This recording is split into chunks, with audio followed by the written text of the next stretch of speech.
বাংলাদেশ সব জায়গায় বৈষম্য। আজকে বাংলাদেশের ছাত্ররা চাকরির জন্য প্রেয়ার করতে পারবে, তাদের বয়স থাকতে হবে 30। অথচ দেখেন আমাদের দেশে কত বড় বৈষম্য। পাহাড়ি ছাত্ররা চাকরির জন্য দরখাস্ত করবে, তাদের বয়স 40 হলেও চলবে। কত বড় বৈষম্য। আমাদের সাধারণ ছাত্ররা চাকরির জন্য দরখাস্ত করলে তাদের বয়স হতে হবে 30, আর পাহাড়িরা দরখাস্ত করলে তাদের বয়স 40। আজকে মুক্তিযোদ্ধা কোঠায় যদি চাকরির জন্য আবেদন করে তাদের বয়স সীমা 32, আর সাধারণ মানুষের বয়সসীমা 30। আজকে হাজারো দেশের মধ্যে 162টা দেশের মধ্যে চাকরির আবেদনের বয়সসীমা কোনো দেশে 35, কোনো দেশে 40, আর কোনো দেশে কোনো বয়সসীমাই নেই। অথচ আমাদের দেশে সাধারণ ছাত্রদেরকে বেকার বানাবার জন্য আজকে লক্ষ লক্ষ ছাত্র বেকার, কারণ তাদের চাকরির বয়সসীমা 30। অথচ একজন ছাত্র যখন বুয়েট থেকে, মেডিকেল থেকে, ইউনিভার্সিটির থেকে বের হয় তার বয়স হয়ে যায় 27 বা 28। তখন সে যদি 30 বছরের মধ্যে চাকরির আবেদন করতে হয়, চাকরি পাবে কিভাবে আমাকে বলুন তো? অবশ্যই চাকরির বয়সসীমা বাড়াতে হবে, কমপক্ষে 35 বছর করতেই হবে। আমরা চাই 40 বছর করা হোক, যেরকম অন্যান্য কান্ট্রির মধ্যে কোনো বয়সসীমা নাই। আমাদের দেশেও যদি বয়সসীমা না থাকে তাহলে হাজারো হাজারো যুবকরা চাকরিজীবী হবে, আমাদের আর্থিক উন্নয়ন হবে। এবং আমাদের যেই সমাজগুলির মধ্যে দুর্ভিক্ষ চলতেছে, যারা বেকার থাকার কারণে চরিত্র খারাপ হচ্ছে, তাদের চরিত্র খারাপ হবে না, তাদের চরিত্র ভালো হয়ে যাবে। এই জন্য আপনারা কি মনে করেন চাকরির বয়সসীমা কত হওয়া দরকার? কমপক্ষে 35 থেকে 40। সবাই রাজি আছে ইনশাআল্লাহ? কে কে রাজি? হাত তোলেন।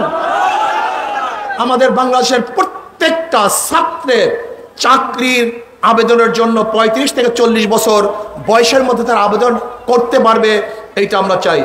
আমাদের দেশেও যদি বয়সসীমা না থাকে তাহলে হাজারো হাজারো যুবকরা চাকরিজীবী হবে, আমাদের আর্থিক উন্নয়ন হবে। এবং আমাদের যেই সমাজগুলির মধ্যে ধনীদের মধ্যে সমতা চলে আসবে। বর্তমান অর্থনীতি ধনীকে ধনী বানায়, গরিবকে গরিব বানায়। উদাহরণস্বরূপ আজকে আপনি ইসলামী ব্যাংকে যাবেন, এটার সামনে ব্যাংক আছে, যেভাবে আমাকে 5 লক্ষ টাকা লোন দেন, ব্যাংকওয়ালা বলবে ভাই আপনার কি 5 লক্ষ টাকা লোন নেওয়ার মর্গেজ আছে? আপনি বলবেন ভাই আমি খয়রাতি মানুষ। ব্যাংক কাকে লোন দেয়? যার আগের থেকে আছে। যার 5 লক্ষ টাকা আছে ব্যাংক তাকে 5 লক্ষ টাকা দেয়। তাই কয়বার ধনী হলো? 2 বার। আগে 5 লক্ষ টাকার মালিক, ব্যাংক তাকে 5 লক্ষ টাকা দিছে, 2 বার ধনী। যে ব্যক্তি লোন নেয় তারই লোন মাফ হয়, 3 বার ধনী। যে ব্যক্তি লোন নেয় তার ইন্টারেস্ট মাফ হয়, কয়বার ধনী? 4 বার। একজন ধনী 4 বার ধনী হয়, আর একজন গরিবের পেটের মধ্যে 5টা লাথি হয়। যেরকম আগের থেকে 5 লক্ষ টাকা ছিল না 1 লাথি, ব্যাংক তাকে 5 লক্ষ টাকা দেয় নাই 2 লাথি, তার লোন মাফ হয় নাই 3 লাথি, তার ইন্টারেস্ট মাফ হয় না 4 লাথি। আর যেই বড় লোককে টাকা মাফ করা হয়েছে, ওই টাকা যদি বাংলাদেশ ব্যাংকে থাকতো তার একটা অংশী ওই গরিবও ছিল। বড় লোকদের মাফ করার কারণে গরিবের পেটের মধ্যে আর 1 লাথি। কয় লাথি?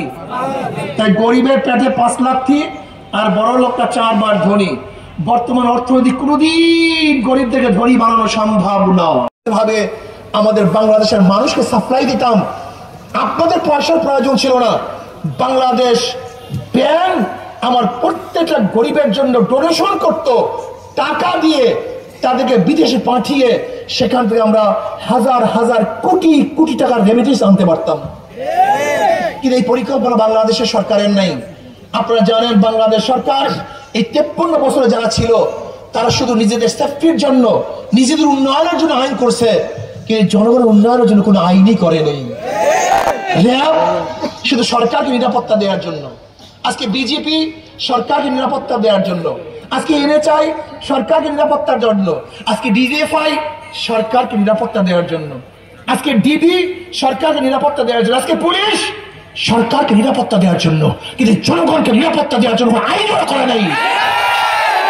ওরা আমাদের ধ্বংস করে ফেলছে, আমাদের রক্ত গ্রহণ করেছে, আমাদেরকে হত্যা করেছে, আমাদের জুলুম করেছে, নির্যাতন করেছে। আমি বারবার বলবো, এই থিওরি মনে রাখবেন, একজনের নাম এ, একজনের নাম বি, একজনের নাম সি। এও চোর, বিও চোর, সিও চোর। যদি ক্ষমতা থাকে এ, সে কি করবে? হটাও এ, আন্দোলন করলাম, সংগ্রাম করলাম, বসাও বি, সে কি করবে? হটাও বি, বসাও সি, সে কি করবে? কারণটা কি? নেতার পরিবর্তন হয়েছে, দলের পরিবর্তন হয়েছে, নীতি ও আদর্শ পরিবর্তন হয়নি। যতক্ষণ পর্যন্ত নীতি ও আদর্শ পরিবর্তন না হবে, ততদিন পর্যন্ত জুলুম অত্যাচার বন্ধ হবে না।